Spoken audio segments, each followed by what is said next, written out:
Donc bonjour à ceux qui nous ont rejoints cet après-midi. Donc là, on va parler un peu plus de scores environnementaux et puis après, on aura une présentation sur l'éco-conception. L'idée, c'est de présenter un peu ce qu'on fait à Actalia en termes de projets, potentiellement aussi de prestations et de compétences sur les sujets liés en fait à ce qu'on peut appeler la comptabilité environnementale, c'est-à-dire le fait de quantifier une empreinte environnementale associée à un produit. Et donc, l'une des premières applications de ce type de comptabilité, c'est de pouvoir communiquer et de pouvoir afficher des scores environnementaux. Donc, on va regarder un peu qu'est-ce qui se cache derrière les scores environnementaux, notamment parler un peu de la base de données qui est derrière, qui s'appelle Agribalise, développée par l'ADEME et INRAE.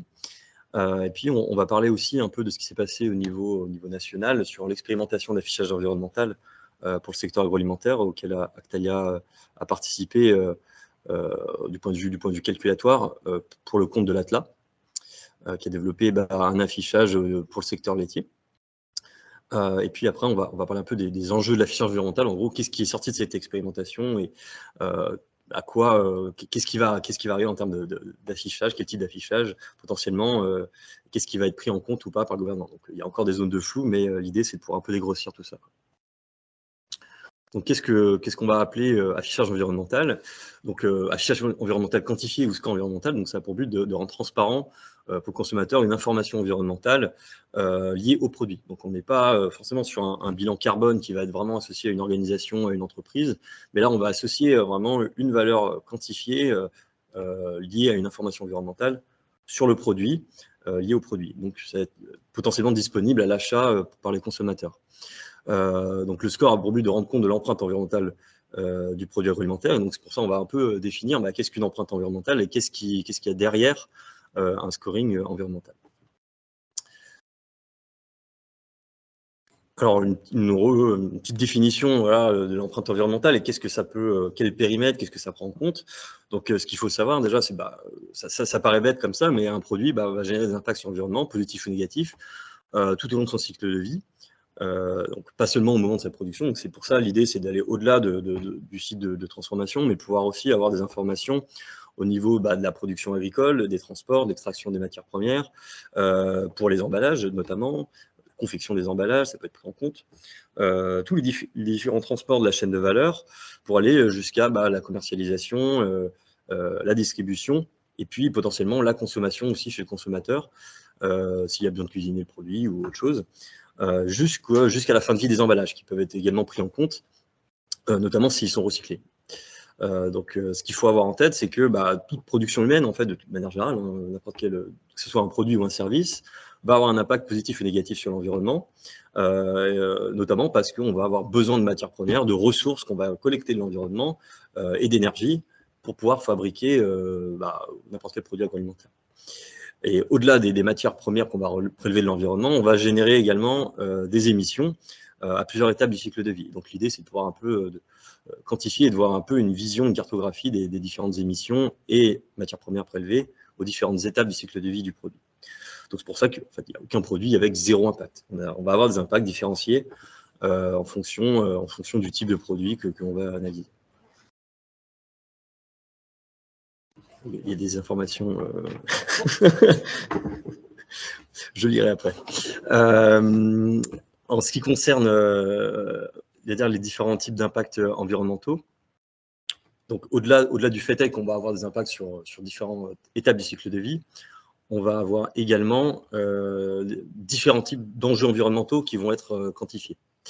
Donc on va avoir tout ce qui est lié, comme je vous l'ai dit, à la consommation de ressources, donc consommation de ressources en eau notamment, et consommation de ressources minérales, fossiles, donc en général les ressources non renouvelables. Et puis on va avoir tout ce qui est lié aux émissions, donc émissions vers l'air, donc avec le changement climatique, particules fines, oxydation photochimique, donc c'est une liste non exhaustive, et puis tout ce qui va être émissions vers l'eau et les sols, pour tout ce qui va être lié aux pollutions de manière générale. Alors comment on évalue ça? Donc il existe plusieurs types d'approches. L'analyse de cycle de vie qu'on utilise à Actalia et pour les scores environnementaux est une des approches, mais on peut avoir des approches beaucoup plus qualitatives avec des checklists spécifiques, c'est-à-dire on veut viser tant de produits, tant de matières recyclées par exemple dans l'emballage, un produit bio, ou alors une agriculture raisonnée, ou une alimentation donnée pour la production laitière. Donc on va avoir comme ça un cahier des charges, et en fait on va se fixer des objectifs du point de vue environnemental de manière qualitative. Donc c'est un premier bilan des forces et faiblesses. L'idée dans l'analyse de cycle de vie, c'est d'aller un peu plus loin, c'est d'aller sur une approche quantitative et de pouvoir vraiment chiffrer en fait les gains environnementaux qu'on peut avoir par un changement de pratique ou une innovation ou la mise en place, on va dire, d'un nouveau procédé ou un nouveau mode de distribution ou un nouvel emballage, par exemple. Et puis on peut aussi regarder ça sous l'approche monocritère, multicritère. Donc sur une approche monocritère, on va regarder un seul enjeu, donc par exemple un bilan carbone. On va regarder toutes les émissions qui vont avoir un impact sur le changement climatique.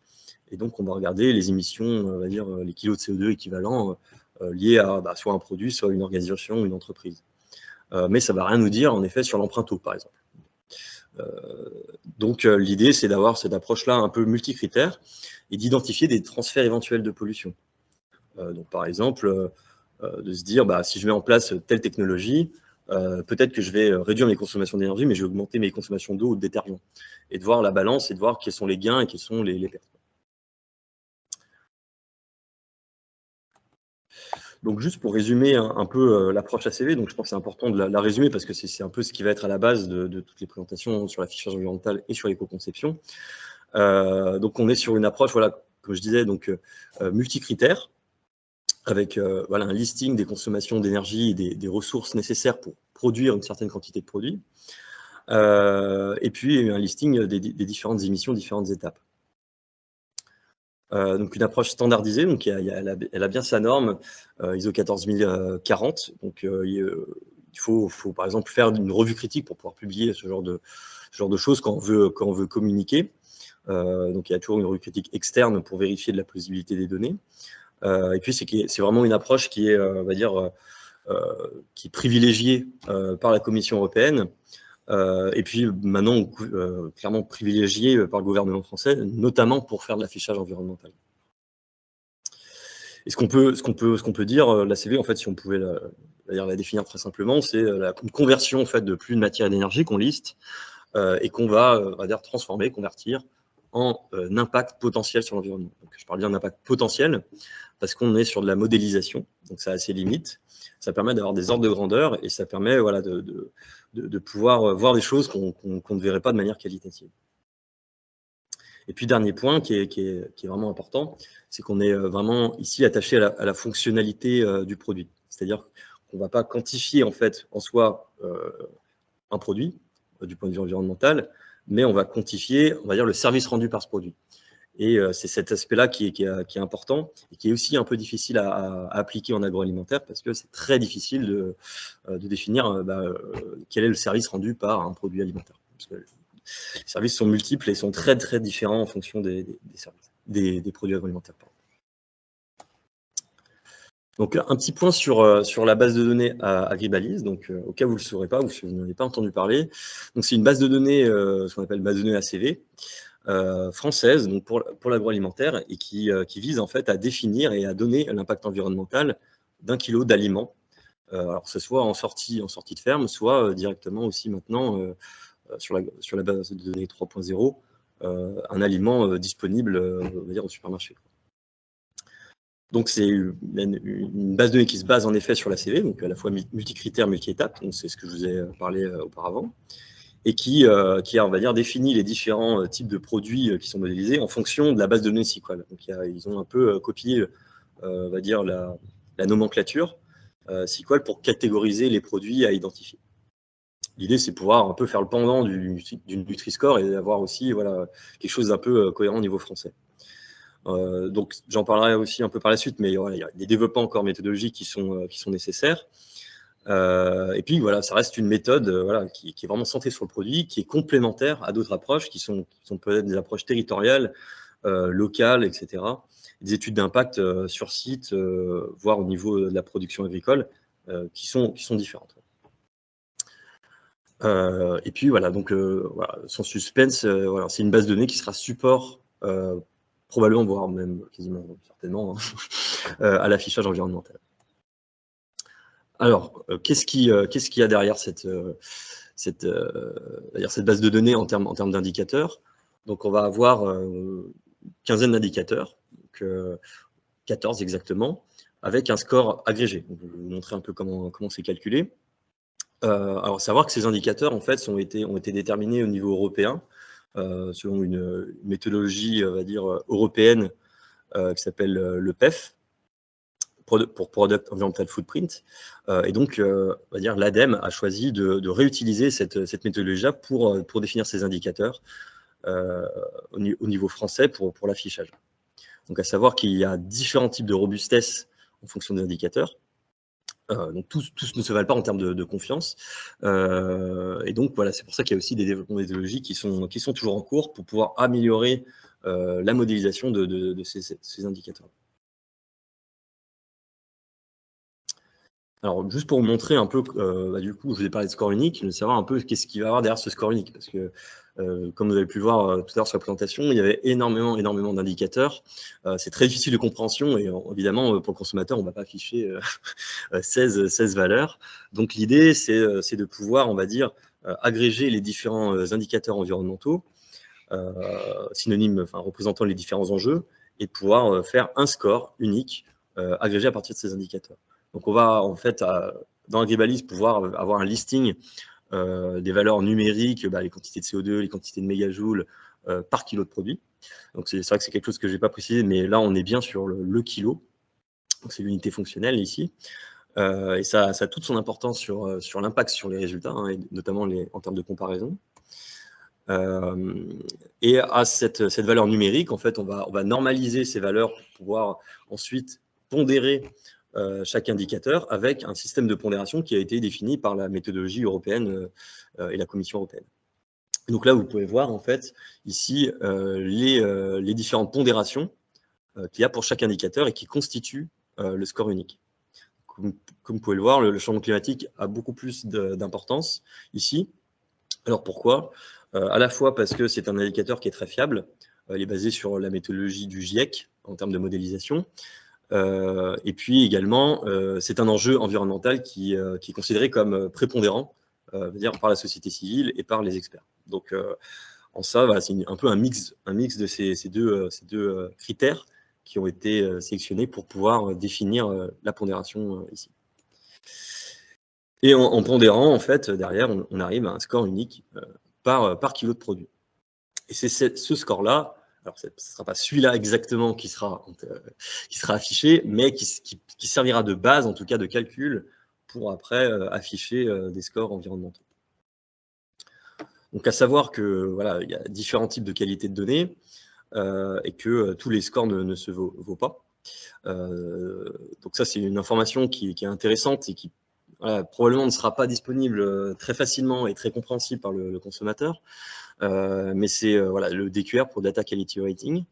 L'idée, c'est de pouvoir, en fait, c'est ce qu'on fait de manière générale dans la CV, c'est-à-dire qu'on donne une note de qualité en fait aux inventaires que l'on produit et aux analyses que l'on produit pour pouvoir justement avoir une note de confiance. Savoir, en gros, si la donnée elle est représentative de ce que l'on souhaite modéliser, si elle est récente, si elle représente bien la zone géographique que l'on souhaite modéliser, et puis si les données qui ont été collectées sont fiables, ou si elles viennent du terrain, ou si elles viennent de la littérature ou d'estimation. Donc, il y a ces informations-là qui sont disponibles, et en gros, le DQR va de 1 à 5, avec 1, une très bonne qualité de données, et 5, vraiment une très faible qualité de données. Donc, c'est vraiment très, très imprécis, quoi.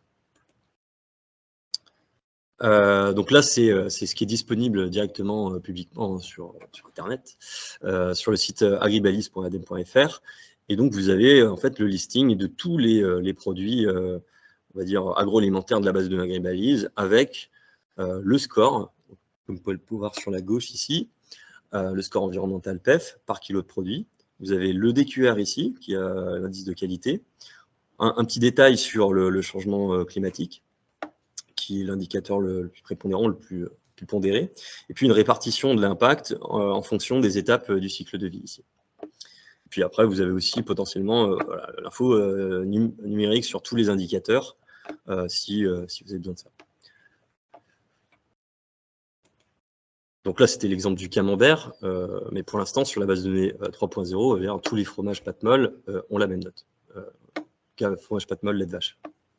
Pour l'instant, c'est très peu différencié. Donc là, c'était une petite analyse qu'avait fait l'ADEME. En fait, une fois qu'ils avaient sorti la base de données Agribalis 3.0, ils avaient un peu regardé qu'est-ce que ça donnait par catégorie de produits sur les scores uniques.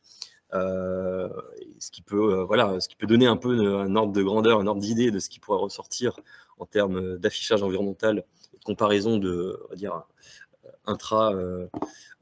intercatégorie. Pardon. Et donc, en gros, pour faire très simple, tout ce qui va être très liquide, on va dire, va avoir très peu d'impact, parce qu'on est par kilo de produit. Et donc, forcément, si on dilue notre produit, on va avoir un score unique beaucoup plus faible. Tout ce qui est plus concentré et très protéiné et issu notamment des productions animales va avoir un impact beaucoup plus fort en termes de score unique.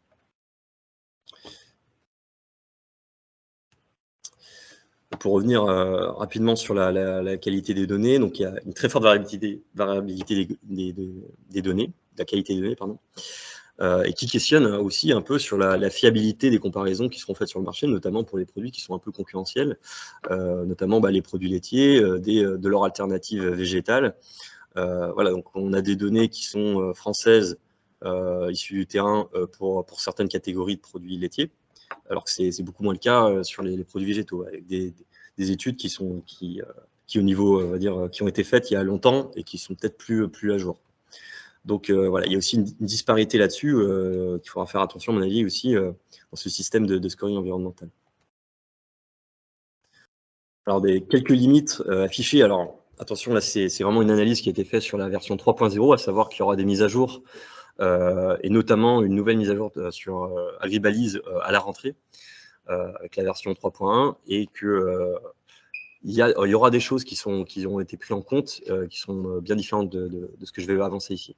Donc, par exemple, les limites liées à l'avancée de la science, donc la prise en compte très indirecte de la biodiversité. Donc ça, c'est un gros reproche qui est fait à l'ACV de manière générale, c'est que la biodiversité est prise en compte, mais de manière indirecte, c'est-à-dire que on prend en compte le changement climatique, l'écotoxicité, l'eutrophisation des eaux, qui ont un impact en fait in fine sur la biodiversité, mais on n'a pas vraiment de comptabilité claire sur les impacts sur la biodiversité. Et donc, c'est quelque chose qui est assez compliqué à modéliser et à quantifier au niveau scientifique. Donc, c'est pour ça que pour l'instant, il n'y a pas d'indicateur clair là-dessus. Notamment pour tout ce qui est biodiversité à la parcelle locale, au niveau agricole. Pas de modélisation non plus sur la séquestration carbone, actuellement, et modélisation des pesticides imparfaits. Donc là, on est vraiment, c'est pas lié à Agribalis, c'est en soi lié à l'ACV de manière générale et à l'avancée de la science et de la modélisation. À savoir qu'il va y avoir des patchs qui vont être mis en place, notamment pour l'affichage environnemental et sur la version 3.1, qui vont modéliser ces aspects-là.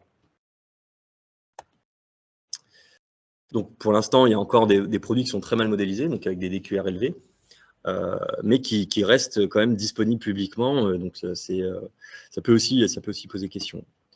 Et puis, voilà, ce que j'avais précisé aussi pour les fromages, c'est qu'il y a des simplifications récurrentes, parce qu'il y a une énorme catégorisation, il y a beaucoup de produits, mais on n'a pas toujours les données disponibles du point de vue environnemental pour chaque produit.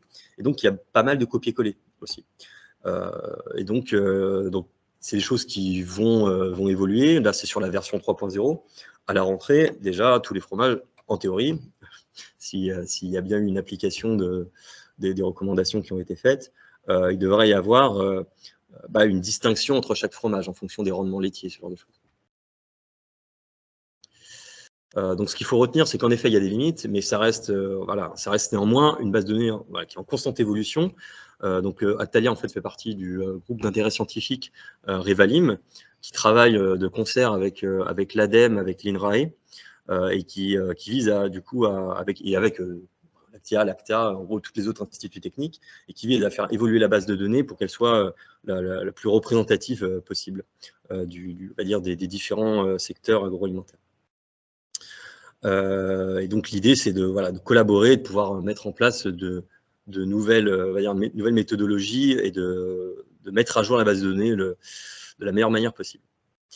Et puis, il faut aussi rappeler qu'au niveau européen, il n'y a pas mieux actuellement dans les bases de données ACV publiques pour l'agroalimentaire. C'est ce qui se fait de mieux, Agribalis. Donc, il faut aussi garder ça en tête. Je vais laisser la main à Anthony sur l'expérimentation. Merci. Bonjour à tous et toutes. Moi, je vais vous parler de l'expérimentation d'affichage environnemental.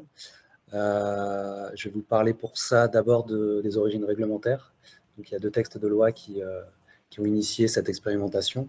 Ensuite, je vous parlerai de comment elle était organisée et quels étaient ses objectifs et son calendrier. Et je terminerai du coup avec, dans cette expérimentation, il y a eu un projet laitier porté par l'ATLA et le CNIEL qui du coup voilà.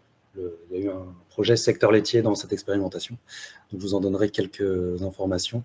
Et puis, je terminerai du coup par dire ce qui ressort un peu de cette expérimentation et qu'est-ce qu'on peut attendre des futurs scores qui seront obligatoires au niveau français d'ici 5 ans ou plus tard. Voilà. Sur les 2 textes réglementaires, donc du coup, il y a d'abord la loi AGEC en février 2020, avec donc 4 informations principales. Donc du coup, dans la loi AGEC, il y avait l'idée que cet affichage était volontaire dans un premier temps, et que les dispositifs méthodologiques, voilà, tout le dispositif allait être défini par décret, et voilà, que ces décrets allaient préciser justement du coup les méthodologies à utiliser et les modalités d'affichage. Et donc, cette loi AGEC, elle a donné le coup d'envoi de l'expérimentation. Donc, à partir de la publication de la loi, l'expérimentation a été lancée pour 18 mois. Et donc, dans un 3e point, il était prévu que voilà, le dispositif d'affichage environnemental soit rendu obligatoire. Alors, il y avait également l'idée d'une entrée en vigueur après une disposition adoptée par l'Union européenne poursuivant les mêmes objectifs. Donc voilà, il y avait la volonté aussi d'être en harmonie avec un cadre européen. Ensuite, il y a eu la loi climat donc en août 2021. Donc là, toujours, voilà, là, il y a l'idée d'obligatoire qui apparaît plus clairement. Ça reprécise le fait que voilà, cet affichage il doit porter sur l'ensemble du cycle de vie du produit, les impacts sur l'environnement de l'ensemble du cycle de vie du produit, prendre en compte les externalités environnementales des systèmes de production, en particulier pour les produits agricoles, sylvicoles et alimentaires. Donc là, voilà, on est sur des textes de loi qui sont plus larges que l'agroalimentaire. Et voilà, et cet article il précise que des expérimentations seront menées afin d'évaluer les différentes méthodologies de calcul et les modalités d'affichage. Et donc, à l'issue de ces expérimentations, voilà, que l'affichage serait rendu obligatoire.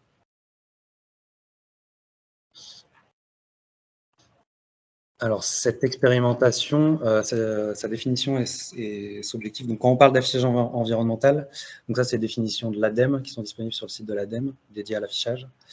Ils disent que l'affichage environnemental permet d'informer les consommateurs sur les impacts environnementaux des produits ou des services qu'ils consomment. Et donc, il y a un double objectif pour le secteur agroalimentaire. Donc, d'une part, l'information et la sensibilisation des consommateurs sur l'impact environnemental de leurs pratiques alimentaires. Et d'autre part, l'évolution de l'offre de produits alimentaires et des modes de production. Donc, ça engage aussi du coup les acteurs agricoles et agroalimentaires dans des démarches de progrès, donc d'éco-conception dont on reparlera tout à l'heure. Donc voilà, l'objectif global, c'est de jouer sur l'offre et la demande pour réduire l'empreinte environnementale de l'assiette des Français. Donc la problématique principale qui était soulignée dans cette expérimentation, c'était selon quelle modalité il est possible de fournir au consommateur une information environnementale lisible, fiable et objective qui lui permette d'orienter ses choix vers une consommation alimentaire plus respectueuse de l'environnement. Donc voilà, avec des questions autour de la méthodologie, du choix des indicateurs et du format d'affichage, principalement. Au niveau des instances, du coup, il y a plusieurs instances qui ont été mises en place pour cette expérimentation de 18 mois. Donc, un comité de pilotage donc avec les ministères de la transition écologique et de l'agriculture et de l'alimentation, et l'ADEME, le MEF, je ne sais plus, un autre ministère, je ne sais plus en tête c'est lequel, Économie et des finances, merci. Un comité des partenaires aussi, donc une instance de concertation donc, qui regroupe les représentants et les acteurs, l'ensemble des parties prenantes de l'expérimentation. Donc il y avait tous les représentants des différents projets qui étaient portés au sein de cette expérimentation. Un conseil scientifique piloté par l'INRAE, donc une instance indépendante pour évaluer pour évaluer les projets d'expérimentation qui sont proposés dans l'expérimentation d'affichage et avoir une évaluation globale et un bilan global de l'expérimentation de 18 mois. Et des groupes transversaux sur des groupes de travail sur différentes thématiques. Donc, notamment, on peut citer un groupe de travail indicateur qui a été mis en place et un groupe de travail sur les formats d'affichage. Donc, le calendrier, 18 mois, comme je disais, à partir de février 2020. Mais un lancement d'appel à candidature, du coup, qui a été réalisé en septembre 2020. Donc, on peut dire que finalement, le travail à proprement parler des porteurs de projets, il a duré 1 an. Donc, voilà. Et donc, voilà, avec différentes étapes, je ne vais pas rentrer dans le détail, on pourra revenir dessus si besoin. Et voilà tous les acteurs qui ont proposé en fait des projets dans l'expérimentation. Donc, qui ont chacun porté un projet où ils ont proposé une méthodologie de calcul, des formats d'affichage éventuellement, voilà, des indicateurs. Enfin, voilà, ils ont fait différentes propositions. Et donc, le but de l'expérimentation d'affichage, c'était de faire un bilan de toutes ces propositions qui sont portées par différents acteurs. Donc, on voit, voilà, il y avait des distributeurs de la vente en ligne, des filières, dont la filière laitière, la restauration collective, des applications comme Yuka, des fournisseurs de solutions logicielles et données agrégées, un projet étudiant aussi, et une association d'entreprises. Si on continue sur le projet laitier, sauf s'il y a des questions d'ici là. Je continue. Donc le projet laitier, comme je disais, porté par l'Atla et le CNIEL. Les calculs ACV étaient basés sur une méthode européenne qui a été définie au niveau européen par l'Association européenne du secteur laitier et qui s'inscrit, cette méthodologie, elle s'inscrit dans le cadre du PEF dont parlait Alexandre tout à l'heure. Voilà, le cadre plus général du PEF, où du coup il y a une méthodologie de calcul ACV harmonisée au niveau européen qui a été définie, avec des méthodologies par secteur, dont le secteur laitier. C'est pour ça qu'on s'est basé sur cette méthodologie-là, qui fait consensus dans le secteur laitier au niveau européen. Et donc dans le projet laitier, il y a 2 indicateurs complémentaires qui ont été explorés, parce que comme le disait Alexandre, il y a des limites à l'ACV et les 2 principales qui avaient été identifiées pour le secteur laitier notamment, c'est la prise en compte du stockage carbone des prairies et la proposition d'un indicateur biodiversité. Donc voilà, il y a eu du travail sur ces 2 indicateurs-là complémentaires à l'ACV. Et il y a eu différents formats d'affichage qui ont été testés auprès d'un panel de consommateurs. Ici, donc on a réalisé, Actalia a été partenaire donc, dans le cadre de ce projet et a réalisé les calculs ACV dans le cadre de ce projet ACLA. Et donc là, vous avez les résultats un peu sur donc on a collecté de la donnée sur certains sites et donc on a calculé des scores selon une méthodologie qu'on a définie. Donc en suivant la méthodologie de calcul ACV PEF, comme je disais tout de suite. Et ce que vous pouvez voir là, c'est en gris. En gris, vous avez, donc en bleu d'abord, vous avez juste le calcul ACV, la note ACV. En orange, vous avez le stockage carbone qui est pris en compte en plus. Et en gris, vous avez stockage carbone et biodiversité qui sont pris en compte. Donc pour chaque catégorie de produits laitiers. Et donc ce qu'on peut voir, c'est que voilà, le ressortir, on va revenir dessus aussi, mais c'est que par exemple, la prise en compte du stockage carbone et biodiversité, ça peut faire une différence pour le passage d'une catégorie, d'une note A à une note B, si on prend par exemple les yaourts aux fruits ou les fromages à pâte pressée. Donc là aussi, ça donne aussi globalement une hiérarchie des produits laitiers entre eux au niveau des scores et des calculs ACV. Et qui est lié à ce que disait aussi Alexandre tout à l'heure sur les effets de concentration du produit, de la matière première laitière. Ce qui va être mis en place potentiellement demain, donc si on passe plutôt là au bilan de cette expérimentation et ce qui ressort de ce que pourraient être les scores environnementaux qui seraient obligatoires. Il y a 2 schémas. Alors si on part plutôt du haut de ce grand schéma, Il y a l'ADEME et le conseil scientifique de l'expérimentation ont identifié un schéma A qui correspond à des calculs ACV avec des systèmes de bonus-malus en fonction de labels et d'informations qui sont disponibles sur le produit. Donc, ça correspond plutôt à ce que propose la méthodologie EcoScore aujourd'hui, donc avec des systèmes de bonus-malus sur si le produit est issu de l'agriculture biologique, voilà, en fonction des types d'emballage. Voilà, il y a différents bonus-malus qui peuvent être appliqués au score ACV. Mais en vue des évolutions de l'ACV et de l'intégration d'indicateurs, des futures améliorations qu'on peut attendre de l'ACV sur les thématiques qu'a cité Alexandre tout à l'heure, dont le stockage du carbone. Voilà, il y a différents schémas qui sont prévus en fonction de l'avancement scientifique de l'ACV sur certains indicateurs. Et donc là, on voit apparaître principalement donc, oui, le carbone du sol et les labels et l'indicateur biodiversité. Voilà. Et pour vous donner une idée sur le stockage carbone du sol, on est plutôt proche d'un consensus scientifique qui permettrait d'intégrer assez rapidement le stockage carbone. Sur la biodiversité, on sera sur un temps plus long d'intégration d'un indicateur ACV considéré comme robuste. Voilà. Par rapport au niveau de qualité des données dont parlait Alexandre tout à l'heure aussi, il y a différents niveaux de qualité des données qui sont envisagés pour l'affichage. Un premier niveau, donc niveau 1, où on utiliserait la base de données Agribalise, et il y aurait un ajustement via un outil public qui sera rendu disponible par l'ADEME et qui sera gratuit, où on ajustera via quelques paramètres, donc des labels, des recettes. Donc voilà, un outil public. Niveau 2, où là, on aurait des données ACV moyennes issues d'Agribalise, mais avec un paramétrage plus conséquent, plus précis. Là, ce seraient des outils plutôt sectoriels ou privés. Voilà, nous, dans le cadre de la filière laitière, nous, on va proposer un outil qui s'appellera EcaliaScore, qui permettra voilà, de paramétrer, avec le paramétrage d'une dizaine de données, d'avoir une donnée plus précise qu'Agribalise.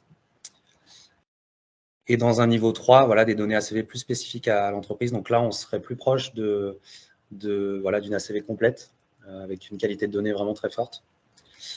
Où là, voilà, on va proposer aussi un outil qui s'appelle Ecalia Change pour un paramétrage total et aussi dans la filière spécifique à la filière laitière, l'intégration des résultats CAP2ER des entreprises. Donc voilà, qui aura du coup une applicabilité à la fois pour l'affichage environnemental, mais qui sera aussi intéressant pour l'éco-conception. Voilà. Globalement, que retenir? Je termine. Je termine. Du coup, les points à retenir, c'est qu'on aura un affichage environnemental harmonisé et obligatoire au niveau français dans moins de 5 ans, avec des premiers scores officiels qui pourront apparaître courant 2023.